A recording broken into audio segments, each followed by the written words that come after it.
हरियाणा के साप्ताहिक मौसम पूर्वानुमान के इस बुलेटिन में आपका स्वागत। मैं हूं देवेंद्र त्रिपाठी। जानते हैं 16 से लेकर 22 मार्च के बीच में हरियाणा में कैसा रहेगा मौसम का हाल। हरियाणा के तमाम शहरों में उत्तर से लेकर दक्षिण और पूरब से लेकर पश्चिम तक सभी जगहों पर तापमान बढ़ चुके हैं। 3 से 5 डिग्री सेल्सियस या 6 डिग्री सेल्सियस ऊपर चल रहे हैं।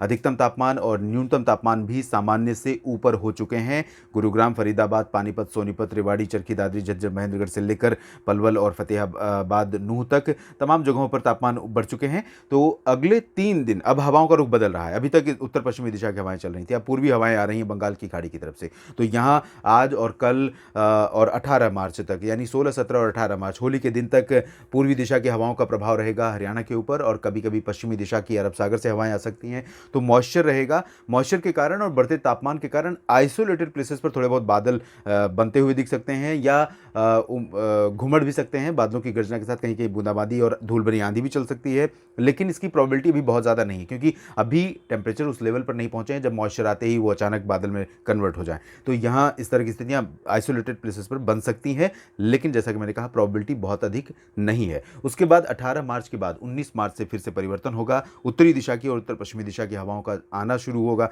हवाएं आनी शुरू होंगी। तो इससे न्यूनतम तापमान थोड़े गिर सकते हैं, लेकिन अधिकतम तापमान फिर से बढ़ने शुरू हो सकते हैं। तो कह सकते हैं कि ओवरऑल एक सप्ताह के लिए हरियाणा में फिलहाल गर्मी से राहत नहीं मिलती हुई नजर आ रही है, बल्कि तापमान और बढ़ेंगे तो लोगों के लिए मुसीबतें बढ़ सकती हैं।